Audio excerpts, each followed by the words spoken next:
Operation सिंदूर की सफलता पर भव्य तिरंगा यात्रा निकाली गई।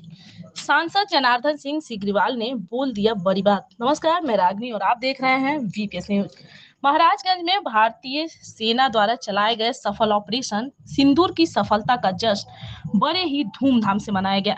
इस अवसर पर भारतीय जनता पार्टी के कार्यकर्ताओं ने भव्य तिरंगा यात्रा का आयोजन किया।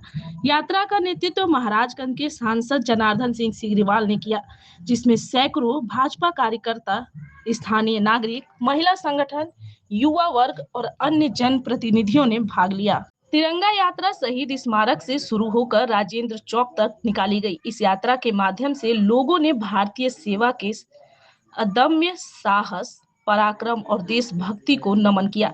चारों ओर भारत माता की जय और वंदे मातरम के नारों से माहौल देशभक्ति से सराबोर हो गया। इस अवसर पर सांसद जनार्दन सिंह सिग्रीवाल ने कहा, पहलगाम में हुए आतंकी हमले के बाद प्रधानमंत्री नरेंद्र मोदी के कुशल नेतृत्व में भारतीय सेना ने पाकिस्तान में पनप रहे आतंकी ठिकानों को नष्ट नाबूद कर दिया। ऑपरेशन सिंदूर ने यह स्पष्ट संदेश दिया है कि अब भारत आतंकवाद को कतई बर्दाश्त नहीं करेगा और जरूरत पड़ी तो घर में घुसकर मारेगा।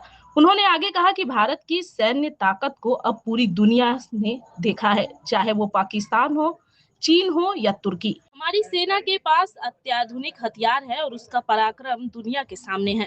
ऑपरेशन सिंदूर अभी खत्म नहीं हुआ है, ये आतंकवाद के खात्मे तक जारी रहेगा। अगर पाकिस्तान फिर से कोई दुस्साहस करता है तो उसे और भी कड़े परिणाम भुगतने होंगे। यह तिरंगा यात्रा न सिर्फ सेना के शौर्य को सम्मान देने का प्रतीक बनी, बल्कि देशवासियों की एकता, देशभक्ति और आतंकवाद के खिलाफ एकजुटता का सशक्त संदेश भी बनी। देखिए, तिरंगा हमारा गौरव है, हमारा शान है, हमारा शौर्य है। हम तिरंगा को सलूट करते हैं।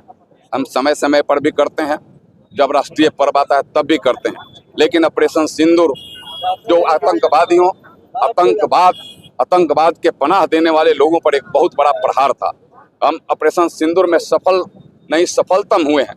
हमारे वीर सैनिकों का शौर्य पाकिस्तान को धूल चटाने का काम किया है और दुनिया को भी ये बताने का काम किया है या भारत के सैनिक है, या भारत का तिरंगा है, न कभी झुका है न कभी झुकेगा। हम हमेशा आगे परचम लहराने का काम करेंगे। उन्हें सैल्यूट कर दें और उन्हें उत्साहवर्धन के लिए तिरंगा यात्रा आज पूरे देश में निकाला जा रहा है। वैसे ही आज महाराजगंज में आपने देखा कि शहीद चौक से लेकर के, शहीद स्मारक से लेकर के और यहाँ ओवरसियर मोड़ तक, जहाँ महामाया बाबू हमारे एक स्वतंत्रता सेनानी, उनकी मूर्ति स्थापित है, यहाँ तक हम लोग यह तिरंगा यात्रा के माध्यम से उनको नमन करते हुए यहाँ हम पहुंचे हैं। यह तिरंगा यात्रा हर के मन में हो। यह जो व्यवसायी हैं, चाहे अलग अलग उद्योग धंधे में हो, अलग अलग संस्था में हैं, चाहे वो शिक्षक हो, चाहे संस्था के संचालक हो, वह सबके मन में हो, अंदर हो, है भी। लेकिन इसका इजहार कर करके हम भारत के वीर सैनिकों को नमन करते हैं, उनको सैल्यूट करते हैं और उनके साहस को और उत्साहवर्धन करने का काम कर रहे हैं। हम भारत माँ को नमन करते हुए भारत विश्वगुरु बने और भारत का परचम दुनिया पर जैसे यह ऑपरेशन सिंदूर में लहराया है, यह लहराते रहे। इसका प्रतीक के रूप में हम तिरंगा यात्रा पूरे देश में निकाल रहे हैं और यहाँ भी उसी के प्रतीक में हमने तिरंगा यात्रा निकाला। ट्रेलर दिखाया गया, पिक्चर कब दिखाया जाएगा? देखिए, अभी तो वास्तव में आपने सही बात कहा, अभी तो एक ट्रेलर है और जब पिक्चर की आवश्यकता होगी तो हम देंगे। और जब पिक्चर जब सामने आएगा तो दुनिया का मानचित्र जब देखेंगे तब पाकिस्तान का नामो निशान नहीं रहेगा। पाकिस्तान नहीं दिखेगा कहीं दुनिया के मानचित्र पर जब ट्रेलर के बाद पिक्चर जब सामने आएगा।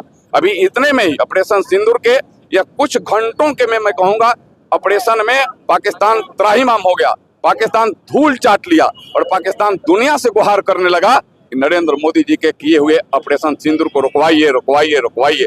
और सीधे प्रधानमंत्री ने कहा है कि ऑपरेशन सिंदूर बंद नहीं है, ऑपरेशन सिंदूर पर विराम है और हम टेररिज्म और टॉक नहीं कर सकते एक साथ। हम पानी और खून एक साथ नहीं बहने देंगे और जहां आवश्यकता पड़ेगी तो हम यह टेररिज्म पर जीरो टॉलरेंस के साथ काम करेंगे।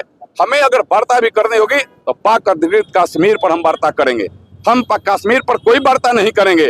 और आगे जब पिक्चर जब आएगा या ट्रेलर के बाद तो पाक अधिकृत कश्मीर भी मेरा होगा, पाकिस्तान भी मेरा होगा। पाकिस्तान के अभाव में आज हिंदुस्तान को अधूरा मानते, यह अधूरा नहीं रहेगा। पाकिस्तान भी भारत का अंग हो जाएगा। यह काम के लिए भारत की सेना और भारत का नेतृत्व एक साथ मिलकर के खड़ा है और भारत के लोग खड़े हैं। धन्यवाद। मैं रागनी और आप देख रहे थे वीपीएस न्यूज।